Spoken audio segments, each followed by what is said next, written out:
Hello again, and welcome to our second lecture. So this lecture is roughly on the introduction to the Burbank and Cooper book, which is our primary text for the course. And there are some other readings to fill in some gaps that are in the Burbank and Cooper. But this is just sort of the introduction to the book, and it frames things nicely as sort of the approach of like what the course is about. Because again, right, this is a world history huge subject. So there's kind of a focus on the nature of empire and this trajectory from empire to the nation state, which is a sort of a conventional narrative, right, that will be questioned at certain points, whether it's quite so simple, right? So here are our authors here. Jane Burbank and Frederick Cooper. They're both at NYU, and they are a couple, right? They wrote together. So the world we live in now is sort of dominated by what we call nation states. And you may have not have heard this term, but your sort of default notion of what a country is probably maps onto the notion of a nation state, right? Where um, your country governs more or less people of a single nationality, right? So, right, France is the political, right, the state that governs the French people, and Germany governs the German people, and so on. Now, of course, it's not that simple. People will visit to other countries. You're not French. You can be in France but not be French, even though you're subject to their laws. There is immigration, right? Undocumented people and so on. So obviously, it's not a completely true picture, right? But it's a broad, general picture that like kind of neatly maps political entities onto nationalities.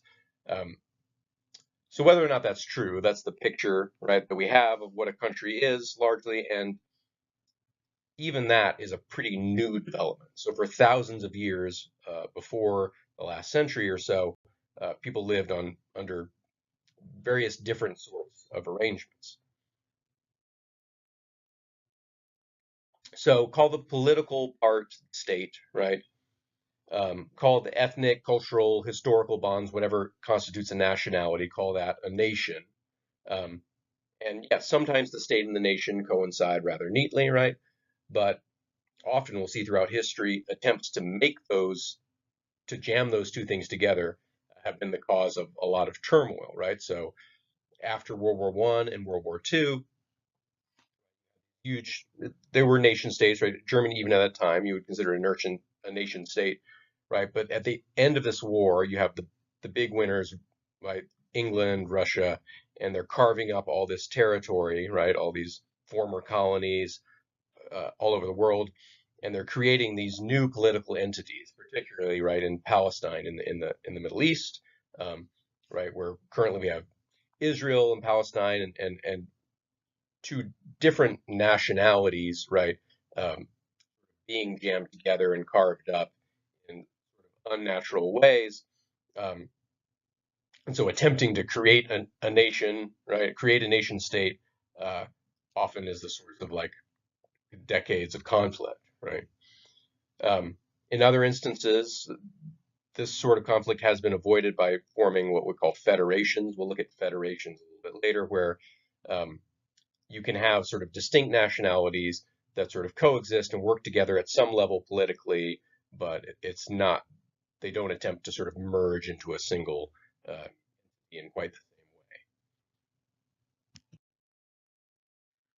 So these nation states, be they relatively homogenous or, source of a lot of conflict, federations and other forms of political organization that we'll talk about are going to be in this course largely contrasted with empires, right? So empires are these enormous political entities that really have no hope of ever attempting any sort of homogenous population that is of a single nationality. Uh, there's going to be national diversity, right? And it has to either be tolerated or managed in some way. And the overall point of this book is to look to the past, understand these empires that existed in the past, sometimes for thousands of years, um, before our current setup of nation states, or our relatively young setup of nation states, and examine what is that progression, right? And is the traditional narrative correct, right? Is this a uniform, predictable sort of progression from empires to nation states, which are now like the right way to do things, or can we question that narrative?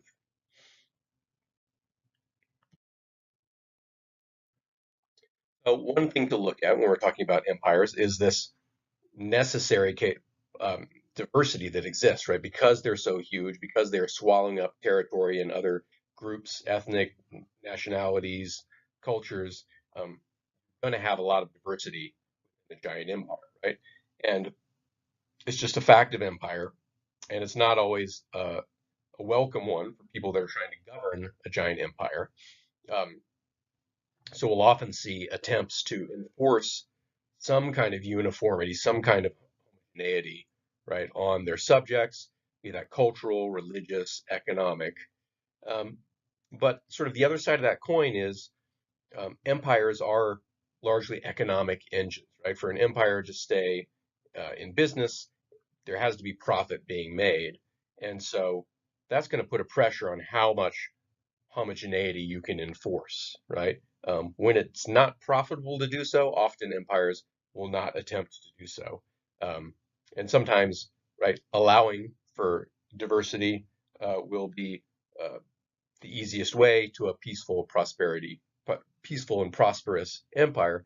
And so we'll often see a lot of the time empires will tolerate quite a good deal of diversity. Right? So our particular nation state been around almost 250 years now, right? The United States. Um, which seems like a long time, but if you compare this to, the 2000 years of successive Chinese sort of empires, dynasties, the 600 years of the Ottoman Empire, uh, it's actually relatively short. So, time will tell how long the United States will be around and other nation states. Um, but so far, it seems like empire has been a particularly durable form of government. The longest living, right, political entities have been empires throughout the past. Now, on its own, that doesn't necessarily mean that empires are good or bad, right? Um, but given that, when a state, any kind of transition of this way, when a state collapses, there's a lot of suffering usually that's involved, right? Um, so durability, there's something good about that. Stability, right, can be a good thing, predictability.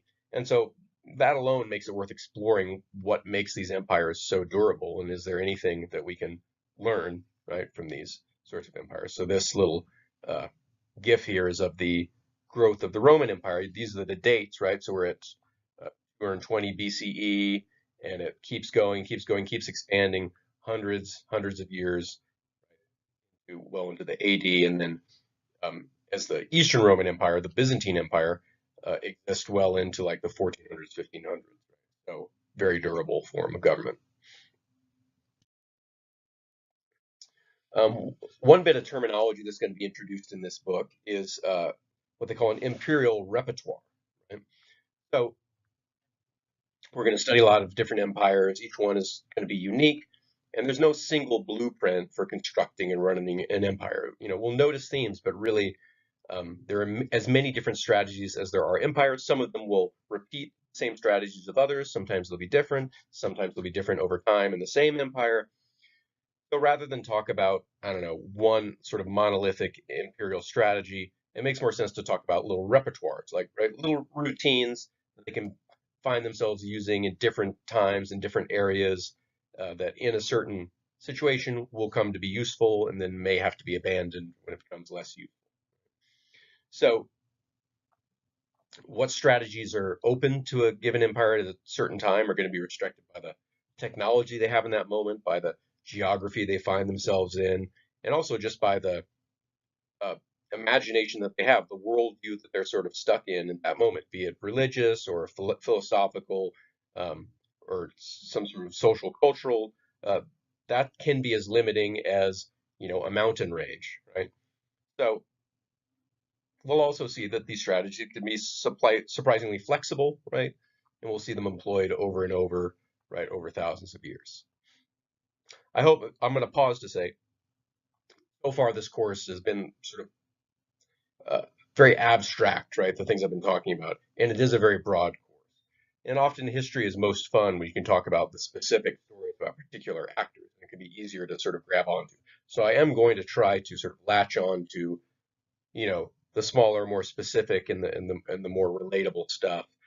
But again, this being the introduction of the course, I'm introducing some broader themes. So I hope that, in this lecture you can still follow what I'm saying, even though it's couched at a little bit of an abstract level. And hopefully in the discussion posts, you'll be able to think of something to say about these, even though it's rather broad and rather abstract. We'll get more concrete later on. Okay, so what empires are we going to be studying? We can't study every empire that's ever existed, right? We don't have the time. Um, and in fact, we're going to start with something that's not even an empire, right? We'll start with the Greek city-state. Uh, these are literally a city that is also a political unit, right? So in Athens, I lived in Athens. I was an Athenian citizen. I didn't consider myself, right, a citizen of some sort of Greek nation. I was just an Athenian or a Spartan, right? Um, so not an empire, right? Much smaller unit, but the Greeks are very important for introducing ways of thinking about what it is to be a citizen, what it is to be a political entity, and developing forms of civil life that inspire later empires, particularly the Romans. The Romans were very much believe themselves to be connected with the Greeks and to be continuing many of the Greek practices, right? So we'll start with the Greek city-state, sort of the background, philosophical background to later empires. Then we're going to look at the Roman Empire and the Qin empires. Um, the Romans were in the Mediterranean, right? Italy started in Italy and expanded to swallow up most of the Near East, up as far as England, right, as Britain in the north, um, and then the Qin were in China, right? And so, in fact, the word China comes from Qin, right? So Qin is pronounced Qin.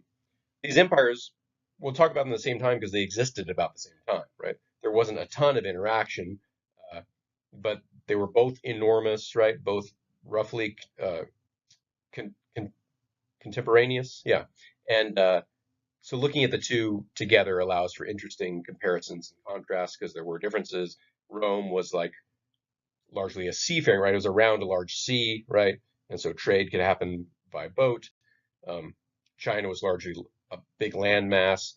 Not a lot of north-south rivers, some large rivers going east-west, but travel, right, and trade were very different in Rome, and other differences as well, other similarities. So they're useful, they're interesting to compare next. We're again then going to cover sort of so the Western Roman Empire eventually fell, right? But the eastern part, right, Turkey and the Middle East, continued to exist as the Byzantine Empire, as Byzantium, into right the 1400s, 1500s, right? Um, and at that point, at a certain point, Rome converted to Christianity and became a Christian empire. So, right, Christianity was the state religion, and people were expected to be Christians, right? Earlier Roman Empire had tolerated a lot of religious diversity. It was pagan, and if they had their gods, right, which happened to be the names of the planets, right, Mars, Jupiter, and so on. But if you had your own god, right, yeah, bring them on in. That's fine. That god exists too, right? Later Rome, Christian, right, monotheist, and then there are also Islamic empires, right, in the Near East at the same time, also monotheistic, also very concerned with everyone, right? There is only one God, and you better believe in them, kind of thing. So very different approach, right? And also interesting to compare. And these empires existed, yeah, long after the fall of the Western Roman Empire and long into, the Renaissance. Um, then we're going to shift to the Mongol Empire. So that was geographically the largest empire in history. And this was around the 13th century. So maybe you're familiar with this, but 13th century means 1200s, 14th century means 1300s. So very different empire structurally, right? So it began as sort of nomadic peoples, good with horses, right? So this has been back to the beginning of history. There's been this tension between sedentary farmers, right, that stick in one place and work the land, and then nomads on horseback that will travel around a lot. And one big advantage of the nomads on horseback is they can raid, right, the farmers anytime they feel like it and take whatever they want from them and then run away on horses. So the Mongols were a horse people, and they had that sort of military advantage, right? And they began to gobble up territory and eventually, and they're also very good at, right, absorbing the technology and the knowledge of the peoples they conquered. And they were essential in maintaining these trade routes across Asia, right? Um, that are kind of the birth of this world economy, right? So when the Europeans became aware that there was spices and other, right, interesting things that could be traded in Asia, all of sort of the Spanish conquest and the era of colonization and stuff like that was sort of driven by this desire to trade with Asia. Um, and that was the Mongols were sort of central to creating that setup. Um, During this period, there were other really interesting and important empires that we can't cover, and it's a shame, right? India, Iran, Africa all had empires. Unfortunately, the book doesn't cover it. Um, I feel bad. I would love to have, yeah, a section about empires in Africa. I think next time if I teach this class again, I will. You recall, I got hired pretty late to this class, and I had to kind of put it together rather quickly, and I kind of based a lot of it on of the way this course has been taught in the past at Woodbury, right? So as not to change things up too drastically for people. Um, and Africa gets left out, and that's a shame. That shouldn't be the case. Um, we will this The Burbank and Cooper book doesn't cover the American empires, right? The before contact with the Europeans, and that's a shame. And I will try to supplement that, so at least we can do that where we'll cover the Maya over there. So yeah, the Burbank and Cooper book is, as much as they try to be sort of like um, challenge traditional narratives, you always have to keep going, and you will find yourself still sort of sinking into the traditional story and thinking, oh, I have to talk about the Romans. How can I not talk about the Romans? I don't have time to talk about African empires, but we should always question that, right? Um, Maybe it would be an interesting class if you never talked about the Romans, right? And you just talk about other empires that don't get as much attention. So I wish I could do more in that respect, but I'm doing my best in this class. I'll always try to improve.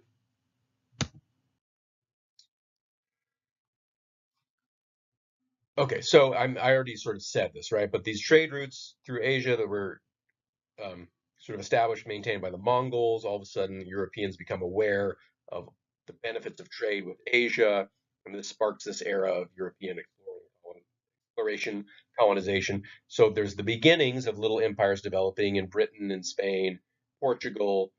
Um, at this time, they were not did not nearly match the scale of the Mongols and the Ottomans. So we're not going to cover those either, right? Um, in any detail. And instead, we will talk about the Ottoman Empire, which dominated the Near East at the time. They finally killed the Roman Empire, right, by conquering the Byzantine Empire, and so now they dominate, right, the Near East and access to the Asian trade routes. And this is what caused, right, the Europeans to go out in ships and look for another route to Asia and end up encountering Americans.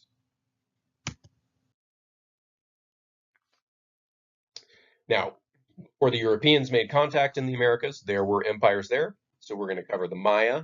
We're going to have to look to a different text to do that because Burbank and Cooper don't really cover them in any detail. But that I'll post that reading for you. Um, so we'll cover the history of what happened when contact was made between these empires.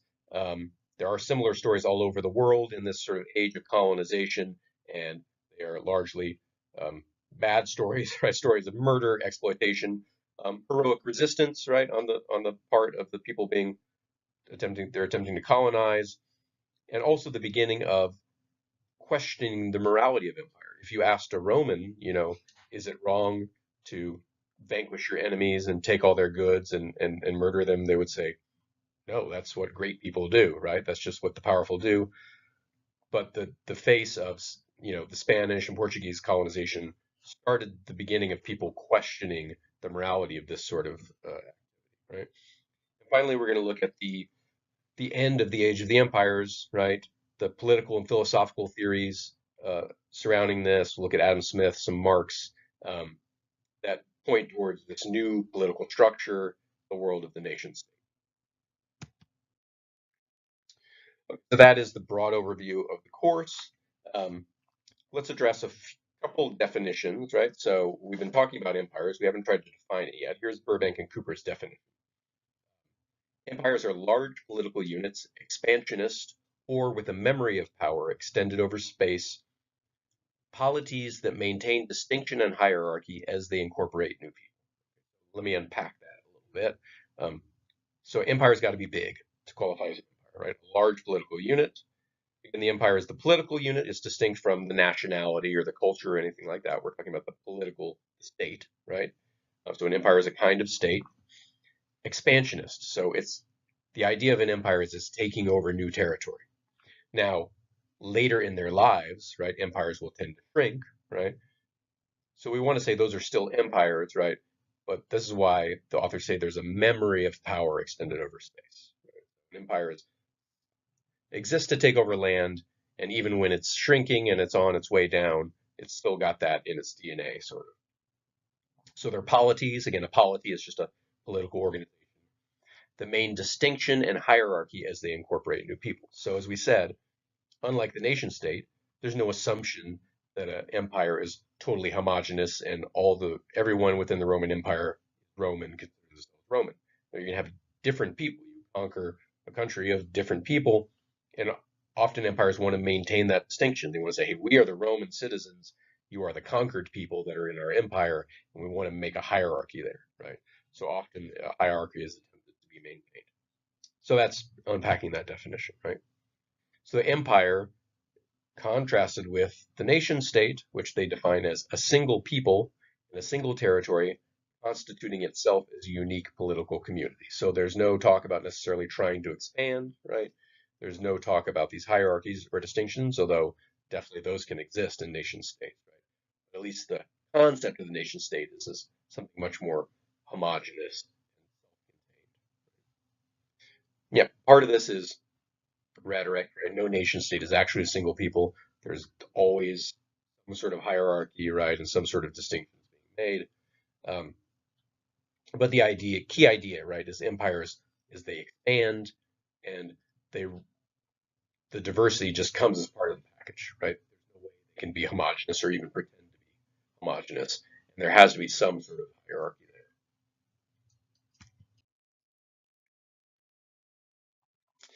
So empires, we have seen come and go, right? Um, and that's because there's an inherent tension in the whole concept of an empire. So anytime you have power, anytime you have a political group or political organization, temptation to expand, right? You're going to want to incorporate new land, new wealth, new sources of labor. That's not only empires that want to do that, but empires are good at it, right? And keep doing it until they're very large. And, if you're one of these peoples that is conquered, it's not always a terrible thing. There can be advantages to being incorporated into a wealthy, well-organized empire, right?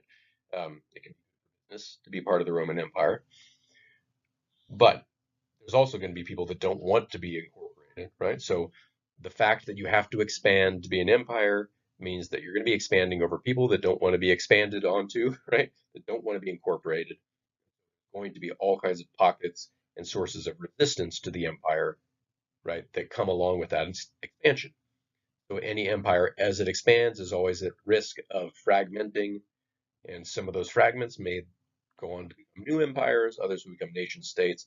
Here I have a picture of these Chinese kingdoms. We'll see when we get to the Chinese empires, it's a long story of expansion, fragmentation, right? A new empire arising, right? The Qin give way to the Han, and so on. So this is definitely an internal tension in the empire, always at risk of dissolution.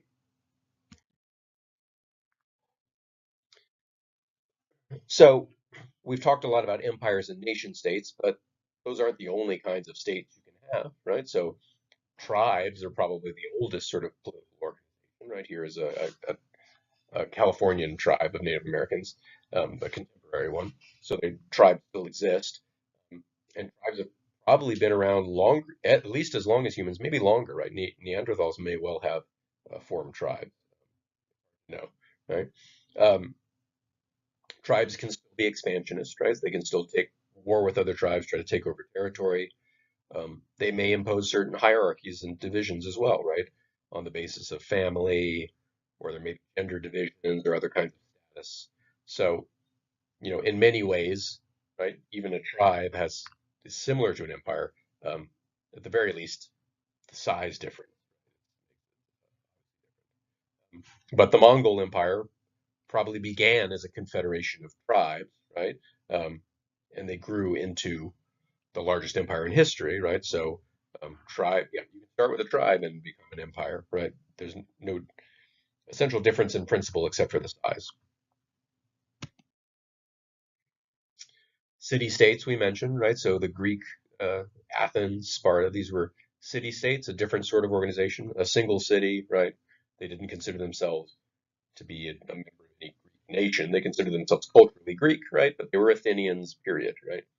Um, so the Greeks called this kind of state a polis, and that's where the word politics comes from. Um, Involved a lot of the concepts that we still have, right? The concept of a citizen and what citizenship is, as we understand it, right? Being a member of a polis, you have certain rights and duties as a citizen. Now, not we think of the Greeks as inventing democracy too, and they were in some sense democratic, but not everyone was a citizen in the Greek democracy, right? So women and slaves did not have equal rights, right? Uh, but these states traded with each other, they fought with each other, much as nations do today. They were just sort of smaller in size, more local, smaller geography, but similar sort of types of political relations. A federation is another sort of political organization that's different from an empire or a nation state. Um, it's sort of a way of trying to avoid the hierarchy, right? And you can have diversity without, someone being on top and someone being on the bottom, and the resulting sort of tension and unrest that comes from that. So um, they can be organized however they like. There's a certain degree of autonomy that the various members have, but then there's also um, there can be some hierarchy. So one of the members can have more rights than the others, and so on. The EU, maybe you can sort of think of as a kind of federation, right? Russia's technically a federation. Um, and throughout history, they've often been proposed, right? So there have been times throughout history when, at the end of World War I, where people talk of, well, maybe instead of trying to carve out force these nation states, maybe we should do federations instead. They're not as often implemented as they are proposed, but they're proposed as sort of an alternative, splintering empire into nation states, and maybe as a way to avoid some of the conflict that sometimes seems inevitable. So, one important point to make, right? There's no fixed relation between whatever the political, um, what type of state it is, if it's an empire or a city state or whatever, and the form of government that they use. The Roman Empire was a republic, so vaguely sort of democratic, right?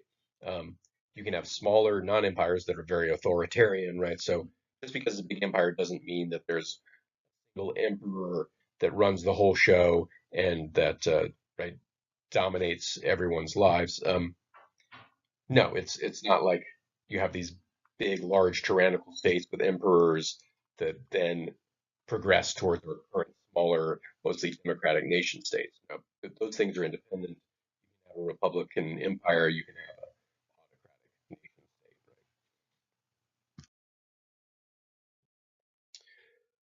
So the last few slides, I want to talk about some of the themes that arise throughout the book, right, that will be revisited, and these are outlined in the introduction to the book as well. So the first is difference within empires. So again, as we've said, right, just the mere size of the empire and its expansionist nature means that there's going to be a lot of diversity within that empire, culture, languages, religions, and so on. And there were diverse methods of dealing with diversity, right? So some empires were very tolerant of these sorts of diversity. Hey, as long as you pay your taxes, right, and don't rebel, you can pretty much do what you want. Keep your religion, keep your culture, no skin off my back, right? Um, Other empires tolerated diversity so long it was very clear right, who the upper class and who the lower classes were, right? So I'm a Roman citizen, right? You are my slave. You can have your religion if you want, right? But just make sure you know I'm in charge, right? Um, Other empires tried to impose a single religion, right? And so, yeah, diversity was not allowed. There was much more attempt to homogeneity and, varying degrees of success with that, right? Look at Rome over its lifespan, it kind of tried all of these different strategies to one degree or another. Another theme that we'll see are importance of what imperial intermediaries, right? So if you've got a giant empire, right, and you're the emperor, you can't run the whole thing, right, by yourself. You can't micromanage. You need intermediaries to govern, retain the cohesion and far reaches of your territory. Sometimes what you do is if you're Roman, you take people from Rome, send them to the territories you conquer, put them in charge, and have make sure the Roman citizens are running the show. Other times you might conquer a territory, take a local, put them in charge, go home and say, just send us the tax revenue and keep order, and you'll make good on the deal, right? If there's a local person that's like the Romans all of a sudden gave you a pretty good job and you're making good living, and all you have to do is, make sure that no one rebels, you'll find people willing to do that. Other things people do is they'll go conquer a territory, kidnap some young men, or it's usually men, right? Bring them back to the center of the empire, away from their parents, right? Train them in the royal court, then send them back to the provinces as, good Romans or whatever. Um, so, these are strategies for keeping order, right, and keeping the empire together. But there's this inherent tension, right? So anybody in the far reaches of the empire that's in charge of their little area and they got a little power, they got a little money, they don't see right people coming from the center of the empire to their neck of the woods very often. At a certain point, they're going to start to think, why am I sending this money like back to Rome every month? Like, why don't I just keep it? Like, I don't like maybe I can just break away, and then you got the potential for integration, right? So these intermediaries are essential for maintaining an empire, but they're also sort of very dangerous and can cause the fragmentation of another general theme, imperial intersections. So uh, sometimes some empires, right, when they're at their peak, like Rome or China, uh, they've conquered so much territory that they don't really consider themselves to have any rivals. Right? They've got some barbarians at the edges of the empire that they have to keep in check, right? But they're pretty much the only game in town, right? Sometimes that's the case, but in other case, you'll have great empires that are like in regular contact and in regular competition with each other, or they might be in alliance with each other against another empire, and so on. So this sort of interaction is very interesting, right? When these great empires are in competition, right? Now this drives innovation, um, and also, of course, drives wars and upheavals and the disintegration of empires. And um, often these sorts of events are the catalysts that our current picture is Hannibal, right? The Carthaginian. So early in the Roman Empire, they had a big enemy. They were kind of roughly equally matched, the Carthaginians, right? And that kind of drove Rome to become Rome, having this really tough competitor, right? He's got the elephant there. Hannibal is famous for elephants in battle. Okay, and finally, last theme is imperial imagination and imperial repertoire. So the strategies you have for governing, fighting, trading, um, is constrained in part just by, current technology, current political situation, geography, right? Is there a mountain range in the way? What are the rivers? What are the opportunities for travel, for modes of travel? But just as often, it's limited by the imagination of the rulers, right? So your religious ideas, your philosophical ideas, political theories, um, those things that you accept, your worldview, that can shape the trajectory of your empire just as much as the hard facts, right? Um, so that's one thing to keep uh, an eye on, right? Is what is the what worldview? It's one of the more fun things to do in history, and one of the hardest things to do in history is like, what is life really like that long ago? What do people think like? What do they act like? Um, I've seen crazy stuff like if you read Homer, right, the Odyssey, right? If you read ancient Greek stuff, they never talk about the color blue, right? When they describe the sea, they call it wine dark, the wine dark sea. Did they not know what blue was? Did they not have a word for blue? Did they even distinguish the color blue from other colors, right? It's like it's possible that in that ancient world, your whole world is like wildly different, right? So, um, always something to keep tabs on. What is the imagination of people at that time? And then imperial repertoires, right? So, rather than characterize the governing strategies of empires under labels, right? This was an authoritarian empire. This was a democratic empire.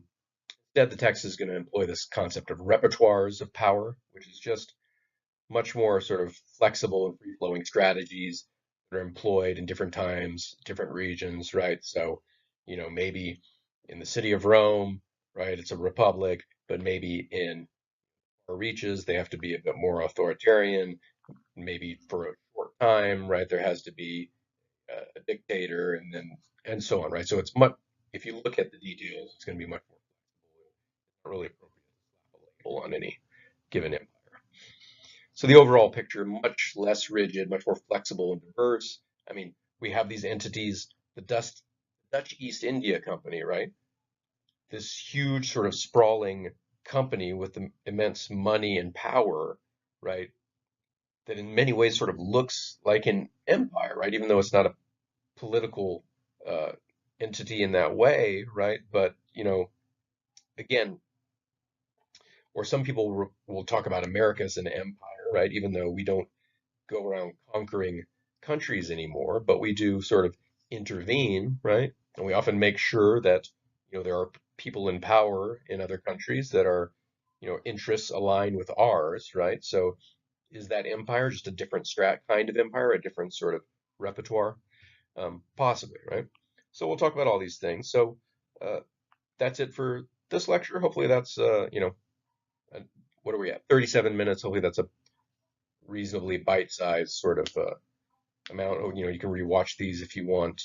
Back at the text, right? Stay in touch with me. Again, I want to sort of, in asynchronous class, make sure that everybody still feels like they're connected to the class. So whatever I can do to help with that. I will see you next time.